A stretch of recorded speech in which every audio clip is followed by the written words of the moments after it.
Hey everyone, Sinix here. Today I'm starting yet another new video series. This one is all about design theory, one of my favorite topics to talk about. Each video in this series will focus on a specific idea that will help you improve your overall sense of design. So let's get started. What do things such as lightsabers, steampunk, and most Final Fantasy games all have in common? Well, they all seem to resonate well with a lot of people, and that could be related to the fact that they all have strong conceptual contrast. As artists, we know that contrast is the juxtaposition between different values. It's an extremely important aspect of art. We can also apply this importance to other things, such as design ideas. Going back to the lightsaber, this is the most clear and simple example of conceptual contrast. We have something very historical, such as a sword, combined with the more sci-fi concept of lasers. The entire Star Wars franchise is based around this idea of contrasting fantasy with sci-fi. Spaceships and wizards, basically. That simple level of contrast is why it became so memorable on such a basic level. To go through some of our other examples, steampunk contrasts the Industrial Revolution with near-future concepts, while many Final Fantasy games contrast the Industrial Revolution with high fantasy, creating worlds with castles that can travel underground and flying pirate ships and all sorts of other combinations of magic and technology. To be honest, conceptual contrast is truly the easiest way to think of fun and unique ideas for both world building and individual designs. You can combine westerns and space and create things like Cowboy Bebop. You can combine feudal Japan and hip-hop and create things like Samurai Champloo. You can even go to extremes and combine orcs with the Spanish Inquisition, with deep space, and create Warhammer 40k. Just be careful, like with most things, it is possible to go too far. Remember that in a painting, the right amount of contrast creates focus, but too much contrast and you'll start to just get chaos. For instance, Star Wars was working pretty good when it stuck to mostly fantasy and sci-fi. It also had a subtle touch of World War II ideas mixed in, just to give it the perfect mix to really stand out on its own. Then they started mixing in horrible Asian accents, and before you know it, you're sitting in a 50s style diner wondering what this universe even is. That line between focus and chaos is so far behind you, nothing even matters anymore. Anyway, let's just have some fun and try to make some unique designs using the power of conceptual contrast. I'm going to start by drawing a feudal Japanese building here. Oftentimes we can combine the style of another form of architecture to make an interesting design, but for this example I'm going to leave the building looking very normal and instead just try to create contrast by placing it in a different setting. So we know feudal Japan is full of forests, lakes, rivers, and mountains. We could contrast that by placing the building in a more futuristic setting, but that might be a little too easy of an answer. We could also try placing it maybe in the middle of a desert. I don't think there are any deserts in Japan. A giant Japanese castle in some Grand Canyon looking area might create the type of conceptual contrast we are looking for. I'll start by putting a barren landscape with some cactuses scattered about and maybe a bunch of steep rocky cliffs. Some vultures circling around might be a nice touch as well. I always recommend putting a thick border around any environmental sketch you're doing, because it's important that the tangents of an image work well not only with the other elements inside the image, but with the edges of the image as well. That seems to be coming along well, so I think it would be nice to try to create a samurai that might fit into the desert landscape. Avoiding the sun and staying breezy would seem fairly valuable in this setting, so I'm going to keep him pretty simple looking and just have a nice flowing cloth outfit. A hint of a hat structure underneath it creates a nice mix of style and possible functionality. I really don't want to get too in-depth on rendering him out, but this outfit might be fun if it has some kind of Middle Eastern textile thrown on top of it. Some yellow tones could also fit the environment pretty well while also being pretty unique. I think it would be pretty fun to animate this guy as well, but I'll save that for another time. Anyway, I'll give our environment here a very simple coat of colors as well. I really just want to capture the reds, purples, and yellows that you start to see in areas like Utah. After a bit of dry brushing, I think we're pretty much done with this idea. It came out alright. Maybe I'll paint this idea out properly someday. But for now, let's think of some more ideas. So I already have this feudal Japanese building done. Maybe we can take the setting in a different direction. I like the idea of a more modern setting. So what if Japanese architecture had really caught on in the West and we had suburbs filled with little Japanese castles for every family? That might be amusing looking. In some ways, this feels like an extension of the ideas they used in Big Hero 6, maybe a bit more on the extreme side. Anyway, it was easy enough to copy and paste our original building. Some grassy front yards and a nice neighborhood street are all that we really need to flesh out this idea. Of course, even the mailboxes needed to look like little shrines. We have to keep our consistency after all. I was also trying to decide on a good samurai to exist in this world. I got a bit lazy and just had some weird looking guy walking a Shiba Inu, but in hindsight, it would have been fun to put some Nike logos on him and give him some nice walking shoes maybe. Oh well, we can at least add a little baggie of dog poop in his hand, and that could help a little bit. With that sketch done, I added in some basic colors yet again, nothing too exciting to talk about there. I threw some reddish shingles on the buildings to make them look a little bit more suburban, but that's about it. I also broke up the street with some bluish cast shadows just to make the palette a little less boring, and with that, our suburban samurai is complete. So we've managed to take a very standard feudal structure and transformed it into two very different scenes that each feel creative and fun, just by using conceptual contrast.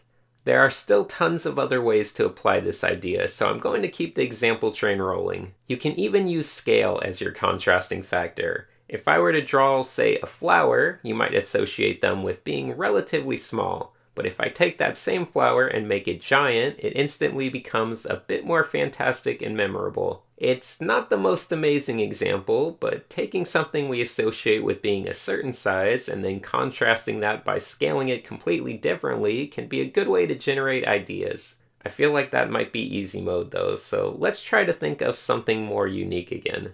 Let's see.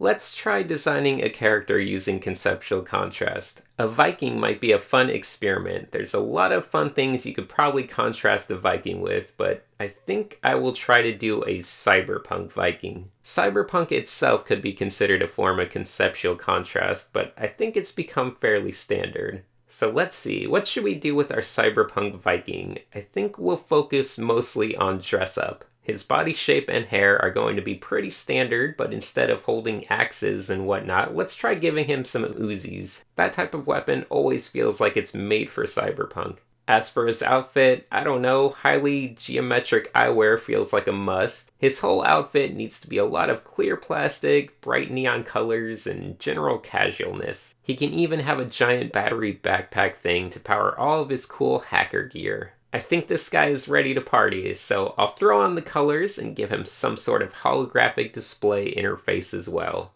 Why not? I had left the face pretty vague, so I was happy to use that as an excuse to sketch out a little portrait of our Cyber Viking. I'm not going to really bother with colors on that, but the hot pink on the glasses is a must. And of course the little display so we can just pretend he's neural texting all of his cool Viking friends. As fun as this is on its own, I feel compelled to at least try some sort of Viking ship for this guy. It's just going to be a normal Viking boat for the most part, except this one has bright neon lights all over it. Luckily, it's easy to make things look super neon just by using the glow brush, so I only had to waste a few minutes painting this. Once all is said and done, we have a nice little character sheet. Another $1 million idea ready to be shipped off to Hollywood. Alright. I'll be honest, we are getting to a point in the design world where it feels like almost every good idea is filled with some level of conceptual contrast. I can imagine reaching a time where drawing something in its most historical and traditional way might be the thing that subverts our expectations. In another 10 years, the most amazing design will be a person just drawing a ninja that looks historically accurate. It's important not to forget, the goal of conceptual contrast is to create something memorable using subversion. We want to subvert expectations as much as we can to ensure that our designs will firmly stick in people's heads. At this point, combining certain things, such as fantasy and sci-fi, can almost be expected, so it begins to fail at the purpose of conceptual contrast. There are also certainly IPs out there that have had success despite not having any conceptual contrast, but they usually have to rely heavily on intelligent writing to make up for the lack of visual pop. The monotone design sense of Star Trek comes to mind. Of course, this lack of contrast does help the writing truly be the focus, and don't get me wrong, I love the next generation, but trying to get a kid to buy those action figures would be a hard sell. I could start to wrap things up here, but honestly, this is just a lot of fun, so let's talk about robots. If you ask a child to draw a robot, they'll probably draw some simple, boxy figure with noodly arms. We like to associate robotic things with lots of stiff metal boxes and antennas poking out everywhere. We can subvert this for a start by simply using a mix of slightly more organic shapes mixed in with all of this stiffness. That qualifies as a simple form of conceptual contrast, but there are lots of other things you can do as well to subvert our ideas of robotics. I'm going to be doodling around here in the background a bit, and if you pay close attention, there's a lot of subtle things I like to do when I'm designing mechs. Aside from the mix of slightly curved and organic shapes mixed in with the straight lines and everything, I also try to make sure that I approach every mech drawing with energy and looseness. An appealing mech will have a certain casualness to its lines. It gives a nice contrast to the highly structured nature we associate with industrial design. Aside from that, I always try to give a bit of personality to every mech. This can be very subtle or very obvious. Making parts of the mech slightly resemble a human emotion can be one of the more subtle things. This can be done through very slight gesture or even by using lines and shapes on your mech that resemble human expressions. One of my oldest and most common tricks for creating conceptual contrast in a mech design is to simply give the mech a little speech bubble or something of that sort, and to make the mech seem as stupid or childish as I can. I like to make them show emotion the same way a 13-year-old girl might text. Just a lot of really useless nonsense. So this creates a nice subversion of the calculated and lifeless nature we normally associate with mechs. Another basic idea I like is to use pops of bright color on the mech. Bright color is normally associated with nature, while lifeless metal tones are usually the things that show up in mechanics. I've mentioned it before, but I fell in love with the look of games like Homeworld that used bright and graphic colors on all of their industrial design elements. It was the right amount of conceptual contrast in an otherwise very serious setting.